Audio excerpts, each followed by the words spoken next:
Farmers' agitation. Well, now it's 4:30 p.m., half past 4 on Saturday, the 5th of December, and their meetings are still going on with the government, the farmers of Punjab and Haryana and the government of India. The meeting is going on, negotiations are going on, bargain is going on, and what am I supposed to say about it? Well, it's a standoff, no doubt. I do not know why the government had to stir the hornet's nest. Well, hornet's nest, there's a saying, if something is just sleepy and it is a status quo, it is incumbent, then why to stir the hornet's nest? Because then it gives rise to a lot of things that has never been thought about, like a genie out of the bottle. So the government has done it already by passing the tree law. But then there is a protest going on, and the one side of the protest, the farmers in Punjab, is just not seeming to be able to relent, and neither is government backing out from its own lawmaking. Well, the government has its own policy, its own principles, its own protocol of once a law is signed by the President of India, they cannot make a complete rollback by the policy, by the protocol, by the principles that are set. And the farmers, I do not know how they are negotiating, because they want a complete rollback of all the law. They did not agree for any amendment in it as things are standing right now. It's another 2 hours before the end of today's negotiation, but I'm just being forecasting or predictive. So this is how the standoff is. Well, in any which case, I do not know on which side is the adamancy or the stubbornness. So when, as human beings, we come to such situation of a standoff over a specific positioning or a standpoint in our houses, in our neighborhood, in our society, company, organizations, work area, in a sports field, wherever there are two people are involved in organizing an event, we have seen that people come to different approaches to the same solution. Ultimately, the solution is everybody wants to be happy, everybody wants to make revenue, farmers wants to get revenue for their produce of vegetables and fruits and cereals and pulses that they want to trade off in the market. And so does everybody else. Everybody wants to have a convenient and comfort living. So to this cause, to this effect, what is the modus operandi? Now that is where we have to investigate what has been the case in the past. Was it essential to have stirred the hornet's nest by provoking, by making the new law? And was the introduction of the new law, the approach, was it flawed? Was it smooth enough? So there are many things that one has to investigate to come to conclusions or to infer or to derive the cause of such a big agitation. Well, currently the status is that there is agitation and one has to know how to now resolve things. What about reforms? Okay, for 2 decades, one has been doing the same method, and that method may have not delivered result, or now maybe 5 decades. So a method that has been a routine, a status quo that has been in practice for many decades, it is imprinted in the brains of the people, of the users, of the stakeholders, in this case the farmers of Punjab. Now the point is, what is the pain that is coming because of the disruption? Is the disruption from government into the status quo of the farmers' produce, selling it in the mandi, in the market, is that in any which way needing a reform? If it's needing a reform, then what is the resolution that the government has offered? And why has it brought out some fury in the farmers? Has the farmers understood the situation? Or is there anything that anybody can salvage out of the situation? That probably an amendment in the law, is it going to be of any utility, any extra use to the farmers or even to the government? So in our house, in our neighborhood, in our society, in our company, we also get into such standoff. So we need to know how to make a climb down in our stance and standpoint, because we need to be functional, we need to be operationable. The functionality we should not lose out in our sense of agitation. Of course, some sentiments are involved of the stakeholders. Is it sentiment or is it sensibilities? Or it is just lack of sensitivity on either side of the argument. We have seen it in our houses. Repeatedly, I'm bringing it to an individual level. Perhaps not a cause of the farmer alone, but whatever be the case, we have standpoint and we come to loggerheads, we come to conflict, dispute, confrontation with each other. But then what is a method to move across it so that both the teams have submitted their wishes, their desires, and both the teams together can make a merger, can understand how to evolve a solution, a resolution that everybody is benefited. Isn't that our cause? We all want results that are beneficial to everybody.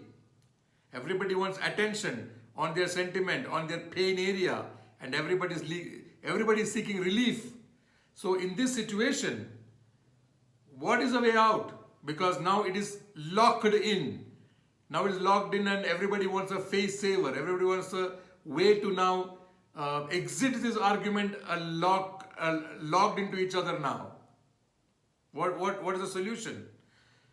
There are few English words. You can tell browbeating or playing to the gallery or grandstanding or who will blink first. So these are eyeball to eyeball. So these are terminologies used in kind of negotiation, bargaining, when there is a standoff between two sides. In this specific case, I am a person who used to do annadana, annadata, sukhi bhava, that in every which meal I take, and many people in India do that, they first give a sense of gratitude to the farmer community and the other people who have enabled that food to be brought to us. So it is extremely valuable and precious community of farmers who generate, who produce the food that we eat from the field. Of course, it is not easy to produce the food in the field. They have to go through maybe excess of water like in flood, or lack of water like in drought, or climate changes, or hostility from other insects and termites, and many challenges the farmers do face to make the produce. And then of course they want a minimum selling price, the MSP, or minimum support price, the MSP. That's a guarantee the government has to give them, because the government is elected by the people who consume the food that is produced by the farmer. So we are also stakeholders as consumers, that we are bound by our morality, by our ethicality, that we give the correct money, the revenue, the value to the farmer who's producing the food that we are eating. So the equation is set. Everybody is a stakeholders and we are all integrated together into the process of the production of food and the consumption of food, and in between our traders, in between our agents, in between our advocates of either side, and in between our representative of either side. That is why there is a supply chain or an assembly line, right from the farm, the production, the farmer, through the conveyors, the people who bring the food, they process the food, they bring it to our table. So it changes many hands. Then how do you calibrate the MSP, the minimum support price? How to make the living of the farmer easy? How to make it little easier and convenient for them to produce the food that we eat? So in any which case, we are at a standoff. So my prayer is that this should not become politicized. It is not about using it as a weapon. Now some political interests can utilize this disagreement between two people. They can weaponize it. The political mindset can weaponize it to embarrass a government, or vice versa. So this is the caution that I have at this point of time. I am not a professional negotiator, or neither am I knowledgeable about the very deep-seated sentiments of either side about this issue of the farmer agitation. But in any which case, the fury, the rage must get some kind of relief and some kind of soothing coolness, so that the negotiation becomes productive, so that both sides are benefited. Obviously, nobody has intended harm on each other, but it's very important because the human emotions can become fueled, can become fired, can become sparked beyond our own control on our own sentiments and our own emotions. And collectively, it becomes area that can burn down time, that can burn down the profits of our labor, of our effort, and it can burn down the bridges and the relationship between both the sides. So that is a caution that political people should not choose at this point this opportunity to flare the argument, the flare the standoff, the flare the sentiments of people, so that they are able to weaponize the vulnerability of the farmer, or the helplessness of the government, or the gullibility of the other stakeholders. This should not be weaponized neither towards the farmer nor towards the government. It should not be a who is dominant, who is bigger. It should not be a show of strength. It need not become who will blink first. It need not become like who wants to establish a dominance or who wants to embarrass each other. These sentiments can be removed from this situation of conflict. The conflict itself between the farmer side or farmers on the one side and government on the other side, this needs to be sanitized from unscrupulous people who want to profit, who are seeking some kind of profit from the agitation. So I think the sentiments has to be understood, sensibilities has to dominate, and sensitivities has to be respected. And then the negotiation need to go forward, and the stronger people should know to make some kind of deal, that if in case they relent, then how are they incentivized? If in case they bring solutions by making a climb down, then how can they be compensated?